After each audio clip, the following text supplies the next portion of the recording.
sikat na isla ng Antilya. Una, balik tayo sa seryeng ginto ni Solomon. Oo, hindi pa rin tapos mga kababayan. Lumalawak ang salaysay sa pangalawang asosasyon na talagang matatag palalo, na kung alam na ang naibalik na lokasyon ng Ophir, Sheba at Tarsis at ang halamanan ng Eden sa Pilipinas. Walang may kayang patunayan na mali ito o magkaroon sila ng higit na 5 taon na ngayon. Napakaraming bagay dito. Mahirap gawin, naniniwalang hindi ito mahahanap ng mga scholar, ngunit okay lang. Ikaw at tayo ang hahanap or maghahanap. Nangunguna sa paglalakbay ng Christopher Columbus sa buong 1400s, ang mundo ng paggalugad ay nahuhumaling sa lupain ng unang panahon. Ginto, pilak at perlas. Bakit? Iyon ay ang lupain ng mga mapagkukunan ng Genesis 2. Ito ay kung saan si Enoch ay nagmapa sa lupain sa taas ng hardin.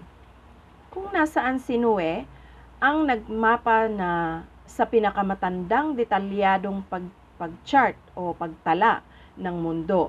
Dito ang kasaysayan, hieroglyphia, arkeolohiya, linguistika, agham, at bawat kaharian ay maiisip ng isa pang subukan ang lahat ng nangunguna o sinusundan. Maging ang mga mapagkukunan na ginamit ng hukbong dagat ni Solomon, ibinalik. 100% na tugma sa Pilipinas at isang malaking kabiguan para sa lahat ng iba. Iba pa na gumagawa ng mga naturang claim o pagtanggap.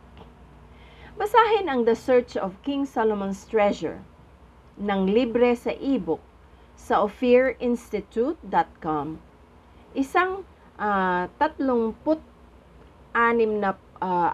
na raan na kasong pahina na sinusuportahan ng isang 30 pahinang source book. Wow! Hindi lang nila hinahanap ang mga islang pampalasa. Gusto nila ang ginto ni Haring Solomon. Sa kanya yon. At alam nila sa puntong iyon na hindi Malaysia o India at tiyak na hindi rin Africa. Sa maling direksyon. Maling anak ni Noah at iba pa. Wala sa mga ito ang may anumang bagay sa mga tuntunin ng Pilipinas. Ito ay tulad ng paghahambing ng araw sa isang butil ng buhangin sa isang posisyon. Wala sila nito. Ang tinatawag ng Biblia ang lupaing ito na Ophir at mga Griego na nagpatuloy sa ruta ni Haring Solomon ay tinawag itong Kris. Griego para sa ginto, gayon din ang argyre para sa pilak na Tarshish sa Hebrew.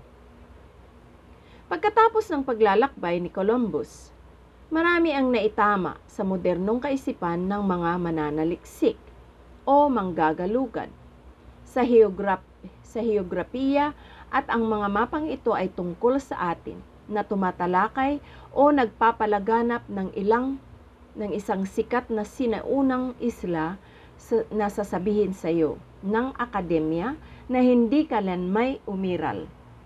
At sila ay masyadong tamad pa rin na subukan ito upang malaman. Si Columbus ay nahuhumaling sa pagtatanong kung saan man siya pumunta para sa ginto. Oo, partikular na ginto. Basahin ang kanyang journal. Hindi pa sa pampalasa. Sa katunayan, binanggit niya ang ginto 141 beses sa journal na ito ng kanyang paglalakbay at pampalasa lamang 13. Kaya ito ay halatang halata lalo na noong sinabi ni Columbus sa kanyang mga tauhan na huwag ipagpalit ang anumang bagay maliban sa ginto at wala nang iba pa sa maraming punto. Alam nating lahat ang linyang ito. Diyos, kaluwalhatian na kumakatawan kay Columbus, ngunit ang mga scholar ay tila hindi napapansin na ang pangunahing gusto ni Columbus ay ginto. Hindi niya sinabing pampalasa, ginto, Diyos, kaliwalhatian. Ngayon, di ba? Sa kanyang journal at mga tala, nakasagap na kami ng maraming mga pinagmumulan na tumutukoy na pupunta si Columbus sa Pilipinas, hindi sa Amerika. Basahin ang aming libro.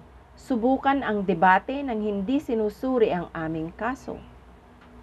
Maging nakatikom man ang aming channel, ang aming mga patakaran at tao, mabibigo ba siya kung napagtanto ba niya na nabigo siya ngunit nag-opera siya hanggang sa kanyang kamatayan? Sa pag-aakalang natagpuan niya si Ophir sa Caribbean?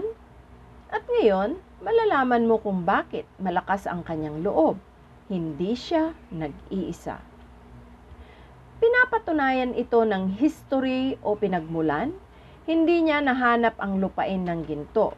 Bagaman o anumang naisin niya dahil sila ay magkakasama sa parehong rehiyon. Kahit na ayon sa kanyang sariling pananaliksik, ang mga ito ay hindi mga lupain ng kasaganaan ng ginto. Ang mga ito ay ipaliliwanag ng mapa para sa kanyang kaisipan at sasabihin niya mismo mula sa kanyang journal kung ano ang mga ginawa o ginamit niya at napakaganda nito.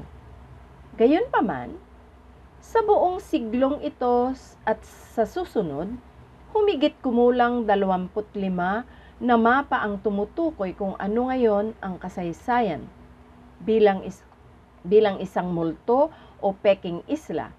Ngunit ito ba? Iyon ang pulo ng Antilya para sa kung saan ang Antilles ay pinangalanan ngunit sila ay hindi kailanman akma sa mga alamat o sa kahulugan ng pangalang ito na lahat ay humantong sa Pilipinas. Sa kasong ito, hindi ito nakamapa doon.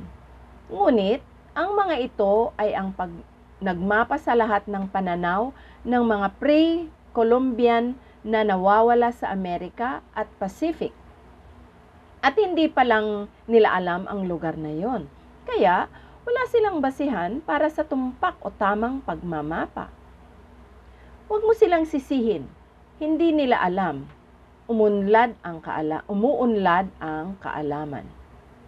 Gayunpaman, pagkatapos ng 30 taon lamang at talagang sa panahon na ng paggalugad ng mga Portuges, Ophir o Chris sa Greek at Argyre o Tarshish sa Griego, ay natagpuan ni Magellan.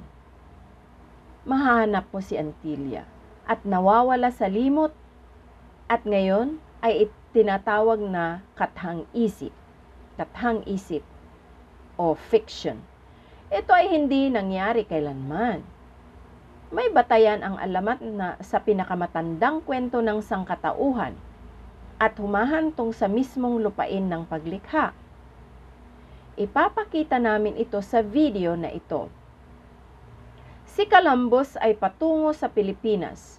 Si Magellan nakahanap ng paraan upang suntukin, tumbahin o banggain ang mga kontinente na nasa kanyang daan at nakarating sa Ophir at Tarshish sa Pilipinas. Isuot ang iyong fedora at ating galugarin at ibalik.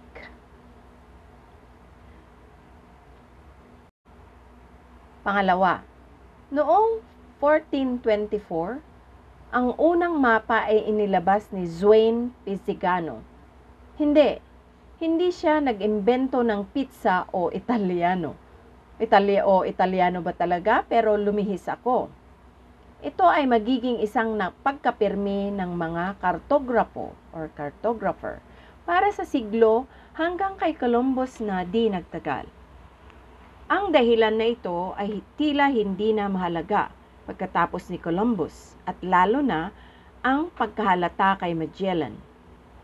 Akala ni Columbus, natagpuan niya ito ngunit mali at binansagan pa ang Antilles sa Caribbean na nakakalito sa marami at maiintindihan hindi ang kabaliktaran. Pinangalanan niya ang mga isla na hindi angkop sa Antilya na talagang walang kabuluhan. Ito ay nakamapa sa maling lugar sa loob ng 1 siglo. At iyon ay hindi nakakapagtaka o nakakagulat dahil walang tumawid sa kanluraning ruta patungo sa Cris o Fer at ang lupain ng ginto na pangunahing balak ni Columbus. At halatang halata o maliwanag kung basahin mo ang kanyang mga tala sa kanyang journal. Paunawa, sa parting kanan, maari mong makita ang Europa at Africa. Pumunta ka sa Atlantic, ngunit muli ay wala silang makikitang higit pa dahil sila ay nasa labas na sa napatunayang kaalaman, nang huhula, ngunit may batayan. Ang pagkakamali nila ay ang layo o distansya, hindi ang kwento. Sa malayong silangan ng pagmamapa na ito, nakikita mo ang 2 malalaking isla na nagsasabi na sa atin kung paano natin nakikita ang parehong 2 isla na ito sa mapa ni Eratosthenes noong 196 BC. Natatalakay na namin at pati na rin si Pomponius Mela noong 43 AD ang Periplas sa karagatan ng Eritrean. Mga 70 AD ang turistang si Dionysius noong 124 AD at iba pa. Kaya ang pulang isla ay pinangalanang Antilya. Dadako tayo sa kahulugan nito. At mayroong isang pangalawang isla na may kakaibang pangalan, na proyekto ng mga scholar at akademya, at pagkatapos hindi lang matiyak dahil binabaliwala nila ang Biblia, siyempre gaya ng dati. Ngunit ito ay pinangalanan para sa isang karakter sa Biblia. Hindi isang magaling, ngunit isa gayon paman sa magagaling. Kaya mo bang isipin ang higit panghangal na paradigma or paradigm? At isa na kumukuha ng isang isla na pinangalanan para sa isang karakter sa Biblia at pagkatapos, hindi pinapansin kung ano ang kinakatawan ng karakter sa Biblia sa mga tuntunin ng lupaing ito. Dahil sila nga ay natatakot na basahin ang nakatala sa kasaysayan ng Biblia. Ito ay tinatawag na kusang loob na kamangmangan. Sa 2 Peter 3 or pangalawang Pedro chapter 3. Kaya pala sila ay may palaisipan kung ano ito at ngayon ay napagtanto nila na ito marahil ay isang kathang isip, fiction. Ang isla ay pinangalanan Satan Azes. Ano kaya ang ibig sabihin nito? Aangkinin nila ang isla ng mga demonyo. Ngunit, tandaan na hindi nila pinapansin ang kwento sa Biblia, kung saan ito ay nagmula, kaya isang kahangalan na sila ay magbigay ng anumang opinyon. Nagmula ang kwentong ito, bagaman umiral ang mga demonyo para sa isa. Pangatlo, pagkalipas ng 30 taon, narito ang pagmamapa ng parehong Antilya noong 1455 ni Bartolomeo Pareto. Pang-apat, noong 1482, si Gracioso Benincasa na nagpapaalala sa akin ng ating mabuting kaibigan na sumulat ng foreword para sa Rest, dating Brigadier General Bien Cassis. Muli niyang iminapa ang Antilya sa malayong kanluran o kung ano talaga ang malayong silangan. Kahit sa kanyang pananaw at hindi nila natuklasan ang karagatang Pasipiko mula sa kanluran pa o sa Amerika. Ngunit narito ang kawili-wili. Pinangalanan ni Columbus ang bahagi ng Caribbean sa pagkakamali bilang Antilles pagkatapos ng islang ito.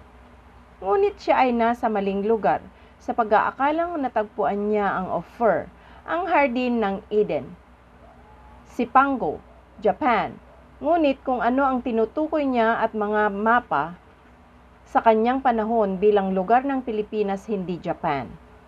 Akala niya siya ay nasa Pilipinas. Kinakailangan niyang kumpirmahin ang nagpapatunay na ang Pilipinas ay Antilla at sa isang saglit makikita mo ito. Muli, nagkamali ulit siya ng distansya. Yun lang. Panglima, ngunit tumingin dito sa bandang kanan, ang kanyang mapa ay nagpapakita ng dalawang isla hanggang sa malayo sa kanluran at hindi sa malayong silangan, at hindi din ang Atlantiko. At siya ay humugot ng dalawang barko ng mga Portuges. Ngayon, ito ay kawili-wili dahil hindi sinusubukan ng mga Portuges na maglayag sa kanluran. Nakatutok sila sa kanilang paggalugad sa malayong silangan.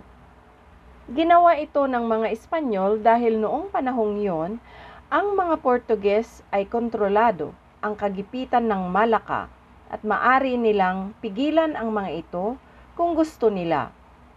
Hindi sigurado kung paano hindi pwedeng pagsamahin ang mga scholar at akademya ang ganitong uri ng simpleng lohika. Ito ang mga barkong Portugis na tumutuklas sa malayong silangan kung saan matatagpuan ang Antilla.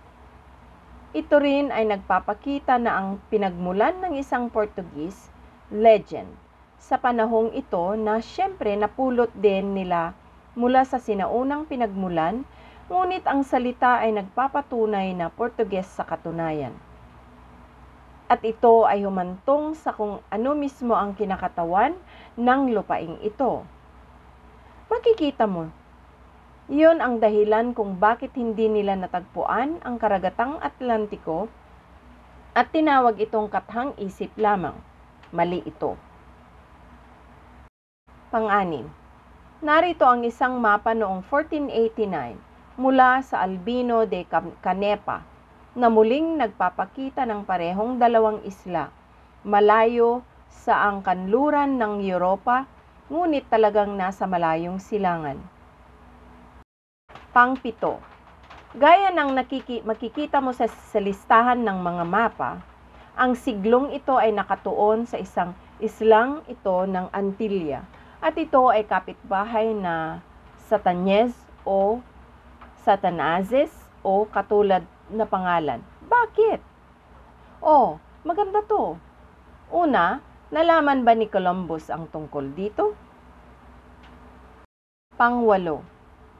Ngayon, noong 1474, isang sikat na akademiko na nagngangalang Toscanelli ang nakipag-ugnayan kay Columbus sa kanyang pananaliksik na malamang ay nagtataglay din ng lahat o karamihan sa iba pang mga mapa na ito. Siyempre, siya ay nagsagawa ng kanyang sariling pananaliksik sa mga teksto sa Biblia na mahusay na nating natalakay o nasakop sa The Search for King Solomon's Treasure na nakahanda at makikita sa ebook na sa ophirinstitute.com ng libre. Gayunpaman, alam na namin ngayon na natukoy ni Columbus ang dalawang mapa sa kanyang pananaliksik sa kanyang sariling journal kung saan partikular na alam niya ang datos na to. Ito ang una. Pansinin mo si Toscanelli. Kagaya ng iba, nakilala ang pulo ng Antilla sa gitna ng Atlantiko. Siyempre, anong meron doon? Alam namin to, kaya ano ang ibig sabihin nito? Ang kanyang mga direksyon ay wala. Nawala din ang kanyang pagkakaintindi sa kahalagahan ng isle. Pansinin din na Sa Pilipinas, sa Luzon Island, ang tatak ng ang crisis ng Kris, ang Griyegong lupain ng ginto na kilala bilang Ophir, sa Hebrew ay naroon mismo sa mapa. Wow! Ayan na naman! Ang Pilipinas ay ang sinaunang lupain ng ginto. Gayunpaman, ang hindi pinagsama ni Columbus ay ang isle na ito ng Antilla pati na rin ang Satanazes ay malayo din doon. Alam niya ito na sa kanyang pananaliksik sa Biblia, ngunit ang kamakailang datos na ito na may isang maling posisyon ang humantong sa kanya sa maling lugar. Hindi lang niya nahanap si Antilla at Satanazes. Hindi niya nakita si Kris o Ophir o alinman sa mga lupain na inakala niyang gagawin niya. Alam ito ng hari ng Espanya nang atasan niya si Magellan na hanapin ang mga lupaing ito sa malayong silangan. Sumulat pa siya sa kontrata ni Sebastian Cabot noong mga 1525 kasunod lang ni Magellan, na ang Ophir at Tarsis ay nasa malayong silangan. Gayunpaman, may mga hangal na scholar na sasabihin sa amin na ang Espanya ay Tarsis. Sinasabi ng kasaysayan na at hindi nila alam ito. Ikasyam, narito ang isang modernong pagbibigay ng mapa ng Toscanelli mula noong 1474. Ito ang sinasabi ni Columbus. Sa pakikinig sa lokasyon ng Ophir at Tarsis, gayon din ang halamanan ng Eden at Arsaret, kung saan lumipat ang ilan sa mga nawawalang tribo sa hilaga ng Israel. Nasa kanya iyong mga tala at natatalakay na sasakop namin ng mabuti. Basahin ang aklat o panuorin ang seryeng ginto ni Solomon. Oo, patutunayan na mas malayo at tulad ng nakikita mo, mayroong 2 buong kontinente sa daan. Hindi mga isla at hindi sila Antilla at Satanazes. Ngunit hindi pa nila alam ito.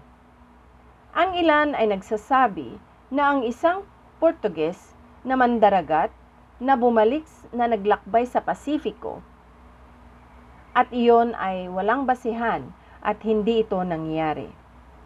Pagkatapos, iminungkahi nila habang nasa daan. Huminto sila sandali sa isla sa gitna ng Atlantic.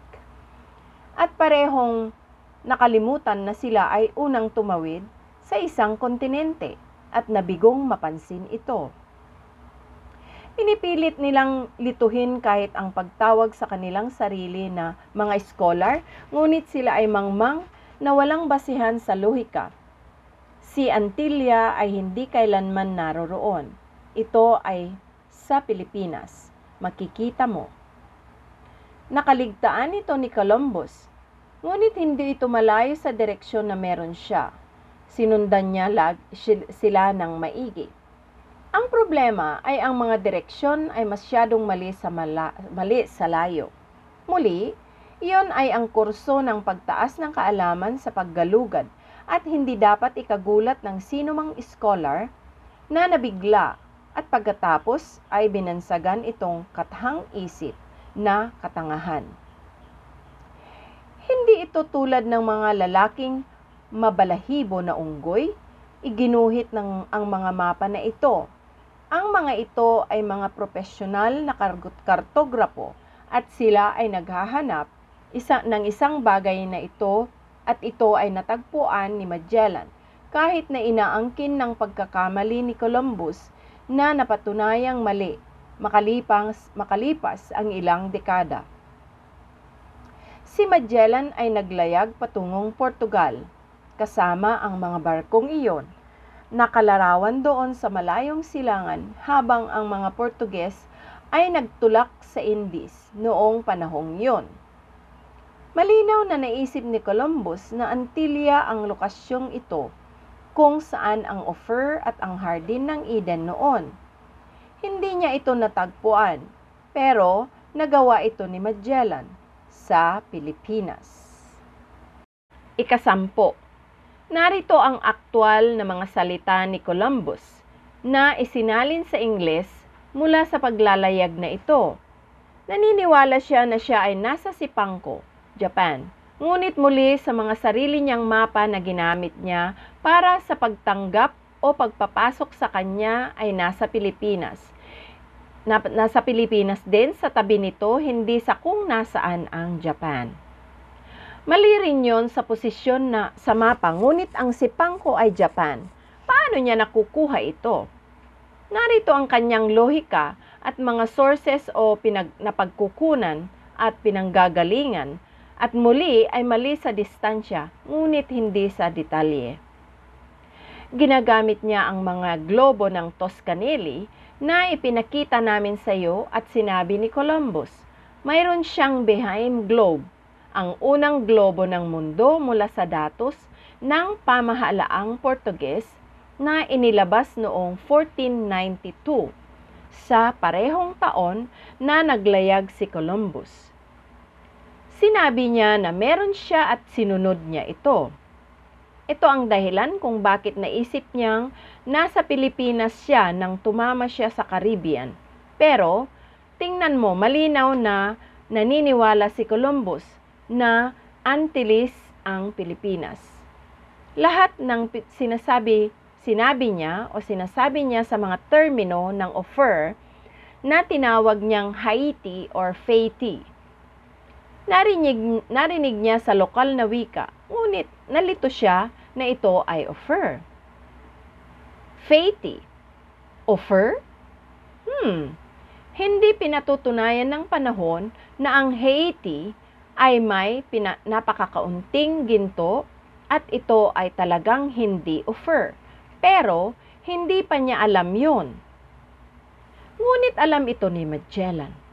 Binanggit niya ang isa sa isla ng Caribbean bilang Ofaz na offer. Parehong bagay ngunit maling lugar. Nilagyan niya ng tatak ang baybayin ng Timog Amerika bilang Hardin ng Eden. Ngunit muli ay wala siya roon. Hindi niya naabot ang kanyang destinasyon, ngunit ang mga kontinente sa daan ay naisip ni Magellan kung paano dumaan at nakalampas. Ika-11. Ngayon ay bumalik tayo sa 1492 behind globe na sinuri ni Columbus. Sinabi niya, kunin mo yun. Ito ang kanyang sinusundan bilang karagdagan sa mapa ni Toscanelli na parehong talagang ipinapakita, parehong magkatulad. Pansinin mo na ang mga rehiyon ng Amerika at Pacific ay nawawala. Hindi pa nila alam ang lugar na ito. Sa halip, inilagay ni Behaim tulad ni Toscanelli ang Antilya sa gitna ng Atlantic or Atlantiko na mali. Ngunit, ang kaisipang yun ay umunlad. Hindi ito ginagawang kathang-isip bilang akademya, kaya iginiit ng katangahan, ang katangahan sa kamangmangan. Maling lokasyon nga lamang kung saan muling nalaman ni Columbus ang Antilles ay ang Pilipinas bilang Ophir, Tarshish at ang Hardin. Ika-12. Alam din natin sa pag-aakala ni Columbus na ang lupain ng gintong Ophir ay may tatak o marka sa Greek, Chris bilang Luzon Island, Philippines, at Mindanao na binansagan bilang Argyre, ang Griyegong lupain ng Pilak na kilala bilang Tarsis sa Biblia. Iyon ang destinasyon ni Columbus sa kanyang sariling mga salita na nasakop namin. Gayunpaman, pagkatapos ay mayroong isla ng Perlas dito na kilala bilang Tilis. Pamilyar ang tunog, ginamit ni Tilis, Antillia, at Columbus ang pangalang Antilles o Antilles o Antilles. Hindi nila pinagsamang dalawa noon, pero ganun talaga. Ang Tilis ay Antilles. Ika-13. Tingnan ang tinutumbas ni Columbus ang Ophir sa Antilla o Antilles. Pagkatapos ay pinangalanan niya ang mga islang yon, Antilles sa Caribbean, ngunit mali. Umaasa siya ngunit mali siya. Ngunit hindi yon ang kanilang pangalan o wala sila sa tamang lugar. Sa katunayan, ang Ophir ay nauugnay sa Antilla. Ipapakita namin sa iyo. Gayunpaman, ito ay nasa malayong silangan. Ang lahat ng mga mapa na ito ay napatunayang mali sa lokasyon. Gayunpaman, ang lupaing ito ay umiiral at nananatili pa rin. Hindi ito ginagawang kathang-isip lamang dahil hindi maiintindihan ng mga scholar ang ibig sabihin nito. Sumusuko na lang sila nang hindi kaya ang pananaliksik. Sa totoo lang, sila ay lubhang tamad sa pag-aakala ng ganoon. Minsan, ang akademya at ang scholar ay ang mga bobong paradigma or paradigm doon. Nakakalungkot, pero totoo. 14. Mabilisan nating tingnan ang etimollohiyang ito sa Wikipedia. Ang tanging mahalagang konklusyon dito sa lahat ng kalokohan na ito ay hindi nila alam at walang solid na direksyon para sa atin. Ngunit, nagsisimula sila sa tanging lohika na artikulong ito. Tipikal sa isang scholarship na hindi magpapatunay, ngunit puro sila mga hula. Siyempre, dahil hindi sila makapagsaliksik, tinatamad sila at tinatawag na lang itong multong isla o kathang isip. Ang kanilang pananaliksik ay kathang isip din, gaya ng kanilang mga opinyon. Ito ang dahilan kung bakit mas mahusay nating napatunayan ang mga bagay para sa ating sarili, dahil ang akademya at ang scholarship ay madalas na mabagal. Ang terminong Antilla ay malamang na nagmula sa Portuguese, Anteilha, unahang isla, isla ng iba o iba yung isla. Sa totoo lang, mas maganda ang kahulugang ito, ngunit makakarating tayo doon. Ano ang maliliit na pulo noong una? Ang isla bago ang oras? Nagsisimulang tumunog ng ilang mga kampana? Kaya pala hindi mahanap ng mga scholars, hindi nila ginagamit o pinaniniwalaan ang Biblia. Yan ang kanilang problema. Maaaring ito ay isang sanggunyan na paniniwalang ang isla ay direktang nasa kabaliktaran mula sa pangunahing lupa ng Portugal, tulad ng karaniwang nakatala. Ngayon, nagsisimula silang maigi at pagkatapos ay mabilis ding napunta sa kahangalan. Isang isla na hindi bababa sa kalahating daan sa Atlantic at talagang nasa malayong silangan ang pinanggalingan at hinuhusgan nila na kabaligtaran ng Portugal. Iyan ay isang katangahan. Naayon sa kwento ng Seven Cities, pupunta rin tayo dyan. Bakit hindi kumuha ng isang sinaunang konsepto bilang 7 lungsod ng ginto at ipasok ang bagong relihiyon ng Islam? Napakatanga din at napakabobo din at sinusubukan nilang muling isulat ang kasaysayan sa buong mundo upang isama ang Islam na mas bago ng maraming beses. Hindi gumagana.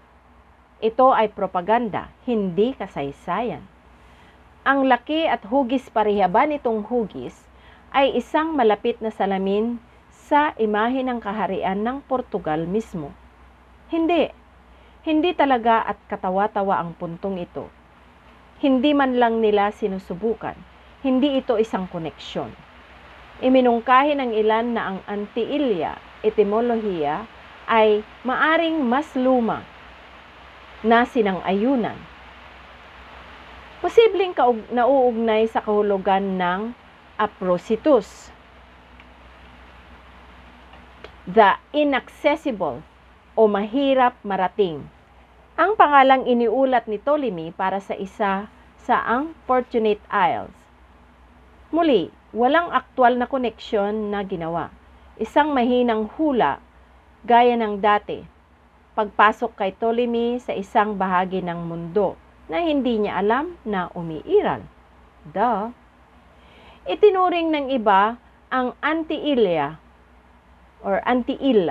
etimolohiya bilang hindi kasiya-siya. O sila ba ang hindi kasiya-siya? Dahil hindi nila ito pinatutunayan? Dahil mas mahusay sila? Siyempre, hindi. Kahit na pipi sa batayan ng ante, sa geographical na paggamit ng AH or A, ito ay pangalan ng isang lugar at walang sinasabing ito ay dapat isang geograpikong kahulugan ng salita. Wala talaga silang maisip. Nagtatakda ito ng maling paradigma, dati umuunlad. Walang lohika doon. Iminungkahi na ito ay nakaupo sa tapat ng isa pang isla. Oo, anong isla? Walang idea or walang ideya. Hindi nila kayang buksan ang iyong bibig o magsulat sa iyong computer. Kung ikaw ay ignorante sa paksa, sa ginagawa nila at binabayaran ito. Isipin yun, hindi isang kontinente bilang resulta, alternatibong etimologiko, dumarami ang mga teorya ng Antilya. Ang isang teorya ay ang Antilya. Ito ay isa lamang mahinang pagkakakopya sa sanggunian sa Atlantis ni Plato. Yun lang. Ipasok natin ang okultismo sa isang salaysay na nagmula sa Biblia. Makikita mo, bobo or tanga. Isa pa, ito ay isang katiwalian ng Gitulya. Gayunman, hindi pa rin malapit. Isang sinaunang Romanong pangalan para sa isang geographical na lokasyon sa hilagang kanluran ng Afrika. Naririnig ba nila ang kanilang mga sarili? Ang isla, iginuhit ng humigit kumulang 23 beses at sa bawat oras na ito ay nasa malayong kanluran ng Afrika. Anong bobo or anong tanga ang nagpasya na maaring aktwal na North Africa? Bobo, hindi scholar. Isa pang teorya, tanyag na ipinasa ni Alexander von Humboldt. Kung sino man siya, ay nagmula ito sa Arabic. Altin o Altenin, para sa dragon. Bakit? Ang isla ay hindi dragon at walang kinalaman sa mga dragon at hindi rin ang salitang Arabic ang pinagmulan. Nakakatawa. Isipin mo, scholar? Isang pagtukoy sa mga lumang alamat ng Arabe tungkol sa mga sea dragon sa gilid ng karagatan. Madalas na inilalarawan sa mga tala ng mga Arabong mandaragat. Parang upang maipasok ang Islam sa isang salaysay ng Biblia, muli, mga hangal. At ang isla ay maaring kilala bilang Gezerat Altenin o Dragon. Isle sa Andalusian Arab legend, isang bagong alamat sa isang bagong relihiyon, walang silbi. Ang isa pang kamakailang hypothesis or haka-haka, bagaman hindi makahahanap ng malawak na pagtanggap, ay ang Antilya ay maaaring nangangahulugan sa harap ng tule. Minsan ay nakasulat, tile. Hindi tile gaya ng sa tule. Iyon ay hilaga ng Europe. Makakabasak ba ang mapa na ang mga mangmang o hindi bumasa at sumulat? At sino ang sumulat nito kahit na nagdaragdag ng mga katangahang pahayag? Ang dahilan? Wala sa kanilang kasama ang manunulat na yon. Ang may idea sa kanilang sinasabi. Si Tule ay isang medyo gawa-gawa na pagtukoy sa Iceland.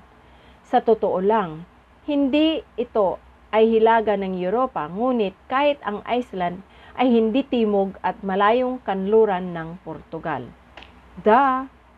Binanggit na sa mga klasikal na pinagmulan.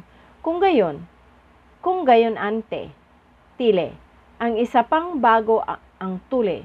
Maaring maging Ireland ang ibig mo sabihin. Ang isla sa malayong hilaga ng Portugal. Kaya ngayon ay dapat ang hilaga ba talaga ay timog at malayong kanluran? Maaari bang mag-isip ang mga mangmang na ito? Tiyak na hindi nila masasabi ang direksyon na maaring mayroong 7 lungsod noon, panahong yun, maaring mayroon. Sila ba ay nasa lungsod ng ginto? Nasa tamang direksyon ba sila? Isa ka bang tulala sa mga eskolar? Huwag mong sagutin yan, alam na namin. Ang teoryang ito, gayon paman ay tila lubos na haka-haka sa tingin mo. Magaling ang Ireland, Hibernia, kilala at malinaw na lumilitaw sa lahat ng mga mapa ng ika-15 siglo. Kung ganon, bakit di mo pa nabanggit ang ganyang katangahan? Ang Ireland ay nasa mga mapa ng ito. Nasa gitna ng Atlantiko o talagang nasa malayong silangan. Nakakatawa, wala silang idea o kaalam-alam. Sa isang bagong paksa, ang may akda na si Demetrio Caralambous ay nagsabi na sa mga mapa ng medieval, ang pangalan ng isla ay nakasulat na Antillia. Ngunit wala ito sa alinman sa 23 mga mapa na ito mula sa 1400s na hindi naaayon sa interpretasyong karaniwang tinatanggap na ang pangalan ay nangangahulugang Anti-Illa sa Portuguese. Gayunpaman, talagang may katuturan yon at wala sa iba pa rito. Ito ang ginagawa ng mga scholar at ginagawa rin nila ito gamit ang Biblia. Ito ay nagpapaalsa at nagpapalawak ng salaysay sa lahat ng posibleng direksyon dahil sila ay mga parisiyo o parisiyong sinanay. Sinaway o pinagalitan sila ni Yahusha ng maraming beses at dapat din nating gawin ito. Walang medieval na mapa ang nagtala ng pangalang Antilla. Sa totoo lang, ang 1489 na mapa ni Canepe ay nagtatapos sa salitang bilang ha or HA. Kaya, hindi eksaktong totoo. Kung saan itinakwil ng may akda ang pangalan bilang Portuguese. Muli, ito ay ginagawa ng mga scholars. Sabi nila, akala namin may mas madami silang alam pero di nila ginawa dahil hindi talaga sila nananaliksik at umuupo lang sila sa upuan ng mga nanunuya o mga mockers. Sila ay mga manunuya at ang Biblia ay walang ganong gamit para sa kanila. Sa halip, nabanggit niya na ang mga unang kartograpo, nabanggit na ang isla, bagaman hindi nila ito kinatawan, ay sina Francesco at Domenico Pizzigano sa 1367 na tinatawag itong Antulia. Mula dito, ang pangalan ay nangangahulugang Antitulia. Ibig sabihin, Anti-Thule. Kalaunan nagbago sa Antillia. At sa wakas ay Antillia. Maliban kung hindi nila pinag-usapan ang lupaing ito, ayon sa kanyang interpretasyon, ang pangalan ay hindi nagsasaad ng isla sa tapat ng Tile. Hindi sila gumuguhit ng mga mapa. At hindi ito sa tabi ng Thule na mismo ay talagang hilaga ng Europa o kahit natanggapin ang kanilang paniniwala na ito ay Iceland, hindi malapit dito. Gamit ang kanilang lohika, sasabihin ng isa sa mga Pluto kasalungat sa araw. Kung hindi mo baliwalain ang lahat ng iba pang mga katotohanan, maaari mong subukan ang gayong paglalarawan. Ngunit walang sino man ang makakahanap nito batay sa gayong katangahan. Ngunit hindi ito nangangahulugan na ito ay bago ang Iceland. Ngunit lampas pa nito, alin ito? dati o ano. Ngayon lang niya na-redefine ang salita. Talaga? Beyond Iceland. Lampas ng Iceland. So, Canada ba ito? Hangal. Ito ay walang kwenta. Ang lahat ng mga mapa na ito ay gumuguhit muli sa timog at malayong kanluran. Ang Far East talaga. Hindi nila alam ang Amerika, gaya ng kinakatawan ng mga mapa. Ang ibig sabihin ng pangalan ng isa sa tapat ng Tyle sa pamamagitan ng paglalayag sa timog kanluran at sa makatuwid ay tumutukoy sa Amerika. Sa buong oras na ito, pupunta sila sa etymological show na ito ay gymnastic. Nakalimutan nila na Tilis ang pangalan ng Isle ng Perlas na lumalabas sa Bihaim Globe bilang Palawan, Philippines. Ang Isle ng Perlas at yun ay pati si Tyle or Tylus. Iyon ay isang etimolohiya na nag-uugnay sa pag-iisip nito. Si Tule ay hindi marunong magbasa at dapat mapahiya ang mga scholar. 15. Tingnan natin ang kahulugan ng Portuges na pinakamahalaga. Ang Isle of Before o Pulo nung una. Ang isla bago ang oras. Ang lupa bago ang oras. Mayroon bang kahulugan sa parehong uri sa talakayan? Ay hindi lamang ginawa ito, kundi nakuha ito. 16. Tingnan mo ang Biblia ay may lupain na mahalagang tinatawag bago ang panahon. Ito ay Kedem, kung saan naroon na ang halamanan ng Eden, nakatanim at kung saan sikat na lumipat sina Ophir at kapatid sa bundok doon.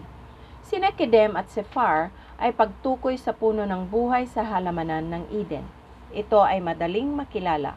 Yun ang sinasabing kumakatawan kay Antilla at yun din ang dahilan kung bakit tinatawag nila itong fiksyon o kathang isip. Nangangahulugang ito bago ang panahon at pati na rin ang unang panahon. Iyon ay bago, noong una, sinaunang panahon, noong una, pinakaunang panahon, o simula.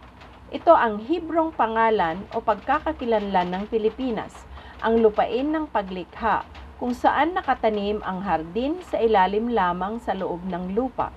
Ito napatunayan nating mabuti. Basahin ang libro, subukan mong pagdebatehan yan dito nang hindi nagsusuri ang aming patakaran at ikaw ay imumute o ititikom. Ang aming channel, ang aming patakaran. Huwag din nating kalimutan na mayroong isang pulo sa Pilipinas na tinatawag na Panay, na ang rehiyon ay kinabibilangan ng Antique, isang perpekto at akmarin. 17. Muli sa tabi ng Antilla o Antilles ay isang kakaibang pagkakataon. Ang isla ay pinangalanan sa Tanazes at may ilang katulad na anyo sa mga mapa na ito. Iba pang mga pangalan para sa mga malapit na isla ay Roilio. Ibig mong sabihin parang Polillo or Iloilo.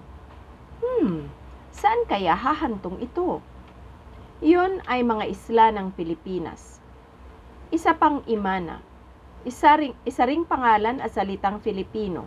Ang Saya, ibig sabihin parang Bisaya o Visaya. Tiyak parang may isang bagay diyan. At merong dahilan. Unawain ang kartograpong paliwanag na ito ay talagang nagsasabi sa atin ng mga ito na ang mga isla ay kumakatawan sa pinakasilangang bahagi ng hemisphere ng Amerikano. Muli nilang nakalimutan sa edad na yon. Hindi nila alam ang mga ganyan. Ang American Pacific ay nawawala. Upang unawain kung ano ang naisip nila, na tinanggal natin ang mga yon sa ating pag-iisip dahil hindi umiiral sa kanila. Kaya, ano ang kanilang iginuhit? SE, Asia, or Asia, mga kaibigan ko. Iyon ay kung ano ito, kung bakit ang isang isla o grupo ay nauugnay kay Satanas. Isle ba ito ng demonyo or pulo ba ito ng demonyo kagaya ng iginigiit ng ilang mga scholar? Hindi iyon hangal. Ito ay ang isla kung saan siya gumawa ng isang bagay at naging sanhi ng pagkahulog ng tao. Shhh! Huwag sabihin kahit kanino dahil maliwanag na pareho ang scholarship at akademya kahit alam ang kwento ni Adan at Eva. Hindi nila ito nakuha o ang lupaing kumakatawan dito. Wow! Pang-18. Kahit na ang Wikipedia ay nag-render ng Satanases bilang isla ng mga demonyo na sa tingin namin ay hindi suportado, lalo na't ang mga demonyo ay wala pa noong panahong binanggit ang pinagmulan ng lupaing ito. Pero ang kamay ni Satanas at kung sino ang nagmamalasakit kay Saint whomever, kung sino man, wala siyang kinalaman dito. Ito ang sinaunang kwento ng lupain ng paglikha kung saan ang kamay ni Satanas ay kumikilos hikayatin ang pagbagsak ng sangkatauhan at pagkatapos ay pinatapon mula sa hardin ng Eden hanggang sa mismong lupain na ito ng kanilang paglikha ayon sa Henesis at Hub. Wala talagang dapat pag-usapan dito.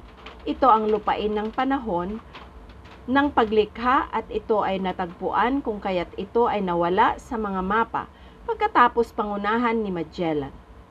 Binago nila ito tulad ng ginawa nila sa Ophir, Sheba, Tarshish at iba pa. Sinusubukang itago sa sinamsam nila ang sinaunang lupain ng halamanan ng Eden. Karamihan, mga regular o common tao ay hindi masyadong mabait para dyan. 19. Tingnan ang Columbus na gumawa ng gulo ng mga bagay sa kaisipan dahil siya ay umiikot sa pag-uugnay ng mga sinaunang lupain sa Caribbean na walang kasya sa Caribbean na hindi kailanman ang lupain ng ginto. Kung alam talaga ni Columbus kung saan siya nakarating, malalaman natin na napatunayan ng kanyang pananaliksik na mali iyon. Siya ay nagtungo sa Pilipinas sa lupain ng Thilis, ang Ophir at Tarsis, ang halamanan ng Eden at ang Arsaret na lupain ng ilan sa naliligaw sa ang mga tribo ng Northern Kingdom sa kanyang sariling mga salita ay natalakay o nasakop na natin noon. Narito ang isang tulad ng mapa pagkatapos ng Columbus na nagpapakita ng Asya kung saan ang Canada ay mahalaga, ngunit kumakatawan sa Timog Amerika. Nang maayos sa Asya sa itaas nito? Meron pang ganito. Gayunpaman, naisip nila ito lalo na nang matagpuan ni Magellan ang Antilla na si Ophir at ang Tarsis at ang lupain ng halamanan ng Eden ay napatunayan nating mabuti. Bumalik ka at panoorin ang mga video na yon. Ang mga lupaing ito ay nasa Pilipinas lahat. 20. Isang huling bagay habang tayo ay naririto. Ang Antilla ay nagsimula ng magbago sa pagiging mga alamat na naisali. Ginagawa nila ito upang malito, ngunit sa kasong ito, ang alamat ay ang 7 lungsod ng ginto. Iyan ang 7 bundok ng Eden ni Enoch. Ang hardin ng Eden, ibig sabihin, hindi Eden mismo na siyang North Pole. Ang mga bundok bago ang baha ay mga isla na ngayon salamat sa bagong mundo ng karagatan. Ito ang 7 isla ng Visayas o Saya, Philippines. Ang 7 mga lungsod o isla ng ginto ay nasa lupain ng ginto. Siyempre, ito ay hindi isang alamat ng Muslim na sinusubukan nilang ipasok. Ito ay mula kay First Enoch or unang Enoch sa libu-libong taon na ang nakalipas. Ika-21. Habang patuloy nating binubuklat at ibinabalik ang kasaysayan ng sinaunang lupain ng ginto at ang hardin ng Eden, lalo tayong naiengganyo sa lahat ng oras. Ito ay napakahusay at dokumentado. Ito ay tunay na isang himala na hindi ito makita ng modernong akademya at scholarship. Sa ilalim mismo ng kanilang ilong at ang ilang mga tanga, kahit na subukan upang libakin nang hindi man lang nirepaso ang kaso siyempre. Sa palagay ko, hindi isang sorpresa dahil itinago ng mga paradigma or paradigm na ito ang mga kilalang katotohanan ito. Matagal na ang nakalipas at ayaw nilang malaman natin. Sayang, sobrang lungkot. Pagpatuloy tayong gumawa ng mga video kasama ang mga linyang ito habang mas malawak or mas lumalawak at mas marami pa talaga tayo. Ano kayang masasabi namin tungkol sa Antilya? Ito ay isang tugma sa tilis, isang sanggunian sa Pilipinas kahit na sa 1492 behind globe na kinumisyon ng pamahalaang Portugis. Naghahasa sila sa pagpapanumbalik ng nawawalang sinaunang kaalaman at bilang sila ay natagpuan ito sa Pilipinas. Maaaring magtanong ang ilan kung bakit wala pa ang mga Portugis sa Indonesia at sinakop ng Malaysia ang Ophir.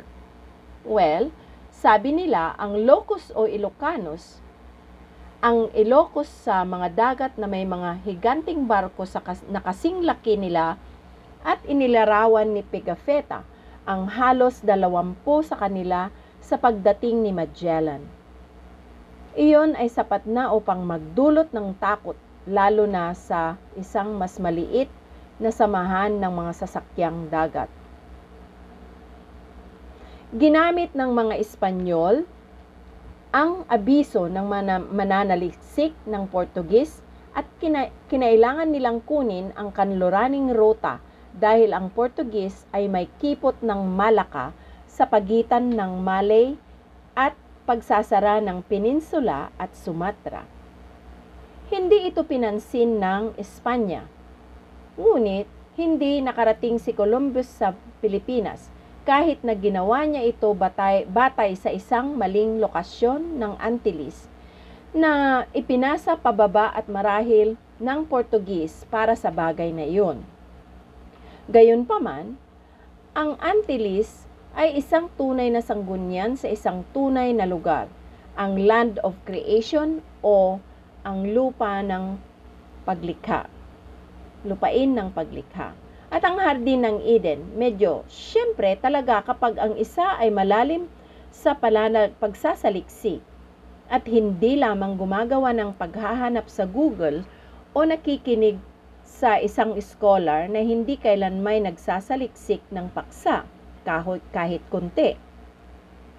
Hindi sila kwalipikadong mag-render o magbigay ng isang opinyon, hindi alintana kung gaano karami ang mga inisyal ang dala nila pagkatapos ng kanilang pangalan na dapat hinihiling sa kanila na mas mahusay na patunayan ang mga bagay, ngunit ginagawa nila ang kabaliktaran. Sila ay kumilos tulad ng mga Pariseo bilang mga Diyos ng kaalaman, ngunit wala silang maihandog kundi isang malaking bola ng lipas na. Masamang lebadura. Medyo tahimik kami nitong mga nakaraang linggo at alam mo kung ano ang ibig sabihin nito. Tayo ay nagtatrabaho sa ilang malalaking bagay, ngunit sa lalong madaling panahon, ang lahat ay nabubunyag or mabubunyag. Isipin mo, tayo pa rin ang magpapaliwanag sa Solomon's Gold Series, halos 6 na taon na sa mamaya. Malamig, marami pang darating. Kami sana ay lalo pang nagpatibay nito ng iyong pagkaunawa sa lokasyon ng Ophir at ang hardin. Mayroon kaming mahigit 400 video sa channel na ito. Isa para sa bawat araw ng taon ngayon. Marami na kasing lalim ng mga 50 o higit pa sa Tagalog para sa mga Pilipino at ngayon ay 6 na Espanyol upang magsimula. Kami gayon din. Nagtayo ng subtitle o pangalawang pamagat para sa mahigit 20 wika para sa karamihan ng aming mga video. Huwag kalimutan na i-like at i-subscribe at i-click ang bell para sa mga notification ng mga bagong upload. Sumali sa aming listahan ng email kapag nabigo ang YouTube na mag-notify o magbigay ng paunang babala ng madalas at aabisuhan ka namin mismo sa thegodculture.com. Punan lang ang pop-up. Mayroon na kaming mga alternatibong plataforma para sa mga video sa Rumble, Odyssey at Patreon. At ang aming bagong podcast ay magagamit din para sa lahat ng aming video. Lahat ng mga link sa kahon ng paglalarawan at kaibiganin kami sa Facebook, The God Culture. That original. Kung mas gusto mo ang isang alternatibo, kami ngayon ay magkakaroon ng Parler, link sa ibaba. Mayroon na kaming 6 na aklat na naipublish or naipalabas sa buong mundo na binabasa na ngayon. Available na ngayon ang 100 bansa kasama ang aming bagong labas na The First Book of Enoch, ang unang libro ng Enoch.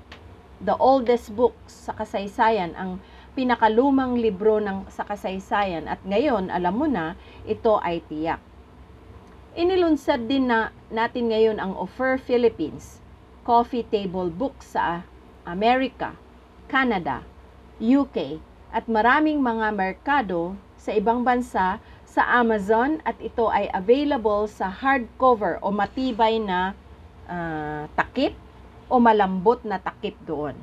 Bukod pa rito, inilunsad namin ang The Book of Jubilees, the Torah calendar na may color maps at interior. Dahil marami na rin ang humihiling sa ibang bansa, meron na kami nito sa Pilipinas. Available din yan sa hardcover or softcover, kagaya ng sinabi kong ng una, matigas at malambot na takip kung gusto mo. Lahat ng libro kasama na ang Solomon's Treasure ngayon ay libre sa ebook. Pumunta lang sa offerinstitute.com para sa lahat ng mga link para sa inyong lugar, para sa lahat ng aming mga libro. Marami pang paparating. Salamat sa panunood. Ngayon, laging tandaan, patunayan ang lahat ng bagay para sa iyong sarili. Yah bless sa lahat.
382 AD, in the days of Jerome, known for the Latin Vulgate, a new term began to circulate in Bible scholarship, according to R.H. Charles.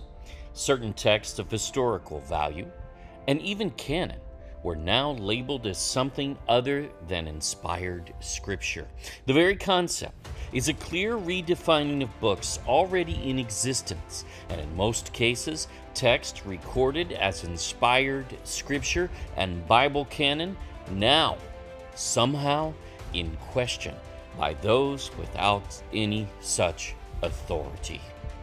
This paradigm remains today even further rooted, as if it ever represented the historical approach to these Old Testament texts, as some vet as truth.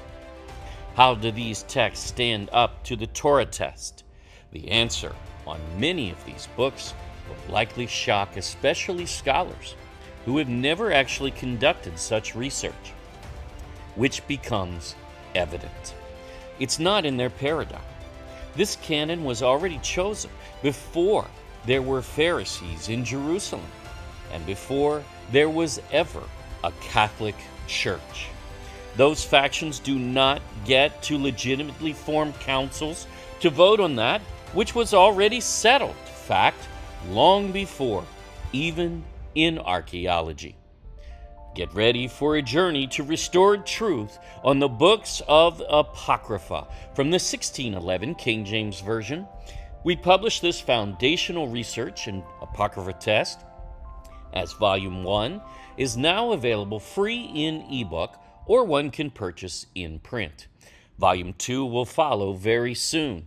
All links and announcements at apocryphatest.com. Test them for yourself and prove all things.